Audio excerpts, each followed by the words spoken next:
I'm not sure that I buy the idea that these attacks are a sign that we're actually winning the war on terror. I mean, how many more victories like this do we really want to endure? Well, it depends how you think it started, sir.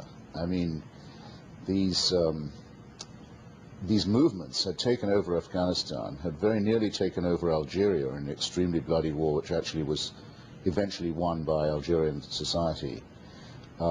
They had sent death squads to try and kill my friend Salman Rushdie for the offence of writing a novel in England. They had sent death squads to Austria and Germany, the Iranians had, for example, to try and kill Kurdish Muslim leaders there.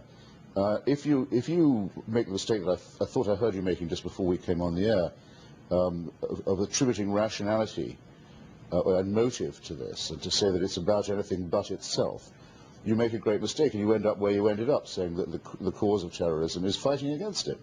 The root cause, I mean.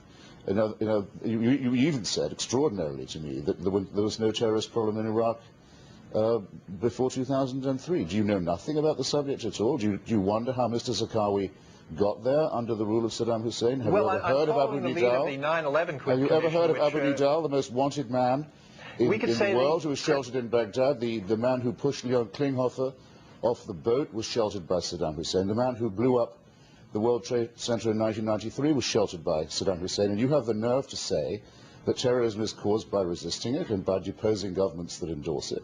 No, actually, at this I didn't stage, say that, after what happened in London yesterday, I did say, though, was that Iraq was not a center of terrorism before we went in there, but it might be now. How can you could make the claim that you just made about any other country in the Middle East, including Saudi Arabia. Absolute so do you think we ought to invade Saudi Arabia, where most of the hijackers from 9/11 came from? Following your logic, Christopher.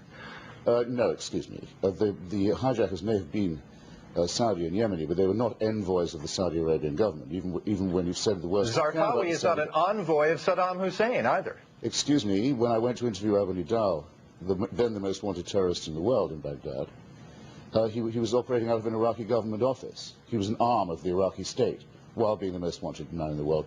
The same is true of the shelter and safe house offered by the Iraqi government to the murderers of Leon Klinghoffer and to Mr. Yassin, who mixed the chemicals for the World Trade Center bomb in 1993. How can you know so little about this and be occupying a chair? I guess because I listened to the 9/11 Commission and read their report, and they said that Saddam Hussein was not exporting terror. I suppose that's how, Christopher. Well, then no, maybe they just needed to listen to you, Christopher. I'm not sure that they actually did say that. What they did say was they didn't know of any actual operational connection. That's right. No substantive operational connection. And Al-Qaeda. Any direct operational connection. Now, yes. That's because they don't know. They don't say there isn't one. They say they couldn't find one. But I just gave you a number of, I would have thought, rather suggestive examples.